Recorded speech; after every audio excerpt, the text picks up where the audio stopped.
Le premier livre des Rois, chapitre 12. Roboam se rendit à Sichen, car tout Israël était venu pour le proclamer roi. Lorsque Jéroboam, le fils de Nébat, l'apprit, il se trouvait encore en Égypte, où il s'était enfui loin du roi Salomon, et c'était là qu'il était installé. On le fit appeler. Jéroboam et toute l'assemblée d'Israël vinrent alors trouver Roboam et lui dirent: Ton père a exercé une dure domination sur nous. Quant à toi, maintenant, allègue le dur service et la domination particulièrement lourde que nous a imposé ton père, et nous te servirons. Il leur répondit: Allez-vous-en et revenez vers moi dans 3 jours. Et le peuple s'en alla. Le roi Roboam consulta les anciens qui avaient été au service de son père Salomon pendant sa vie. Il leur demanda: Que me conseillez-vous de répondre à ce peuple? Voici ce qu'ils dirent: Si aujourd'hui tu as une attitude de serviteur envers ce peuple, si tu te montres à leur service, et si tu leur réponds de façon positive en leur adressant des paroles bienveillantes, ils seront pour toujours tes serviteurs. Mais Roboam délaissa le conseil que lui donnaient les anciens et consulta les jeunes qui avaient grandi avec lui et qui faisaient partie de son entourage. Il leur demanda: Que me conseillez-vous de répondre à ce peuple? Ils me tiennent ce langage: Allège la domination que ton père nous a imposée. Voici ce que lui dirent les jeunes qui avaient grandi avec lui. Le peuple t'a tenu ce langage? Ton père nous a imposé une domination particulièrement lourde, mais toi, allège son poids. De ton côté, dis-leur: Mon petit doigt est plus gros que les reins de mon père. Mon père vous a imposé une domination particulièrement lourde, eh bien, moi, je la rendrai plus lourde encore. Lui vous a puni avec des fouets, moi, je vous punirai avec des fouets munis de pointes.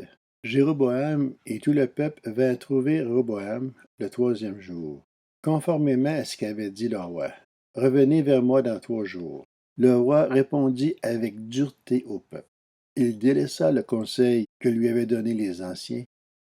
Il leur dit, d'après le conseil des jeunes: Mon père vous a imposé une domination particulièrement lourde, moi je la rendrai plus lourde encore.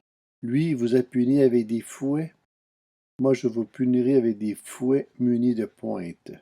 Ainsi, le roi n'écouta pas le peuple. Cela fut en effet conduit par l'Éternel, pour que s'accomplisse la parole qu'il avait dite par l'intermédiaire d'Akija de Silo à Jéroboam, le fils de Nébat. Lorsque tous les membres du peuple d'Israël virent que le roi ne les écoutait pas, ils lui répondirent: Quelle part avons-nous avec David? Nous n'avons pas d'héritage avec le fils d'Isaïe. À tes tentes, Israël, maintenant, occupe-toi des tiens, David. Et Israël retourna dans ses tentes. Les Israélites qui habitaient les villes de Juda furent les seuls qui reconnurent Roboam comme roi. Alors le roi Roboam envoya Adoram, qui était proposé aux corvées, vers les Israélites, mais ils le lapidèrent et il mourut. Le roi Roboam s'empressa de monter sur un char pour se réfugier à Jérusalem. C'est ainsi qu'Israël s'est détaché de la famille de David jusqu'à aujourd'hui. Lorsqu'ils apprirent que Jéroboam était de retour, les Israélites le firent venir à leur assemblée et ils le proclamèrent roi sur tout Israël. Ils ne suivirent pas la famille de David, à la seule exception de la tribu de Juda. À son arrivée à Jérusalem, Roboam rassembla toute la communauté de Juda et la tribu de Benjamin, soit 180 000 hommes d'élite aptes à la guerre, pour qu'ils combattent contre la communauté d'Israël afin de la ramener sous sa domination, lui qui était le fils de Salomon.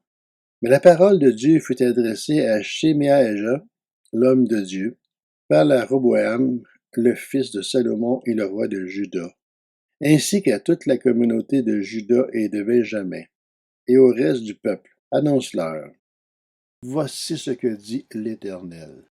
Ne montez pas faire la guerre à vos frères, les Israélites, que chacun de vous reparte chez lui, car c'est de moi que vient cette situation. Ils obéirent à la parole de l'Éternel et firent demi-tour. se conformant à la parole de l'Éternel. Jéroboam fortifia Sikken dans la région montagneuse d'Éphraïm, et il s'y installa. Puis il la quitta et construisit Pinuel. Jéroboam dit dans son cœur, la royauté pourrait bien désormais revenir à la famille de David. Si les membres de ce peuple montent à Jérusalem pour faire des sacrifices dans la maison de l'Éternel, leur cœur retournera à leur Seigneur, à Roboam, le roi de Juda. Ils me tueront alors et retourneront à Roboam, le roi de Juda. Après avoir demandé conseil, le roi fabriqua 2 veaux d'or et dit au peuple, « Cela fait assez longtemps que vous montez à Jérusalem. Israël, voici tes dieux qui t'ont fait sortir d'Égypte. » Il plaça l'un de ses veaux à Béthel et donna l'autre à Dan. Cela fut une cause de péché. Le peuple marcha devant l'un des veaux jusqu'à Dan. Jéroboam y établit un centre de haut lieu, et il institua des prêtres pris dans l'ensemble du peuple, qui ne faisaient pas partie des Lévites. Il instaura le 15e jour du 8e mois une fête pareille à celle qui se célébrait en Juda, et il offrit des sacrifices sur l'autel.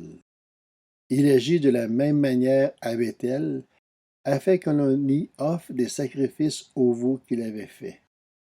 Il y plaça les prêtres des hauts lieux qu'il avait institués. Le 15e jour du 8e mois qu'il avait choisi de lui-même, il offrit des sacrifices sur l'autel qu'il avait érigé à Béthel. Il fit une fête pour les Israélites et monta sur l'autel pour brûler des parfums.